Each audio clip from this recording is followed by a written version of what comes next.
తిరుమల శ్రీవారికి మైసూరు రాజమాత అఖండ దీపాలను విరాళంగా అందజేశారు. ఉదయం శ్రీవారి దర్శనం అనంతరం రంగనాయకుల మండపంలో టీటీడీ చైర్మన్ కు అందజేశారు. గర్భగుడిలో వెలిగించేందుకు ఒక్కో వెండి అఖండాన్ని 50 కేజీలతో తయారు చేయించి అందజేశారు మైసూరు రాజమాత ప్రమోదాదేవి. ఈ అఖండాలు శ్రీవారి గర్భగుడిలో వెలిగించే సంప్రదాయ దీపాలు. 300 ఏళ్ల క్రితం ఇదే తరహాలో మైసూరు మహారాజు వెండి అఖండ దీపాలను విరాళంగా ఇచ్చారు. వాటిని ఇప్పటికీ గర్భగుడిలో వినియోగిస్తున్నారు. ఇప్పుడు 3 దశాబ్దాల తరువాత మళ్లీ అఖండ దీపాలను విరాళంగా అందజేశారు మైసూరు రాజమాత. 7 కొండల మీద కొలువైన వెంకన్నకు మైసూరు మహారాజు పరమభక్తులు. ఆలయం అభివృద్ధి కోసం ఈ రాజులు ఎన్నో కానుకలను సమర్పించారు.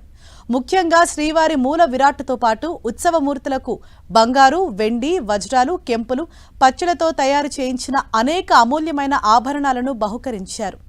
శ్రీవారి బ్రహ్మోత్సవాల్లో ఉపయోగిస్తున్న గరుడ, గజ, ముత్యపు పందిరితో పాటు సర్వభూపాల, అశ్వ, సూర్యప్రభ, చంద్రప్రభ వాహనాలను మైసూరు మహారాజులే ఇచ్చారు. బ్రహ్మోత్సవాల్లోని 5వ రోజు ఉదయం శ్రీవారు పల్లకిలో ఊరేగుతారు. ఈ పల్లకిని మైసూరు మహారాజు ప్రత్యేకంగా ఏనుగు దంతాలతో తయారు చేయించారు.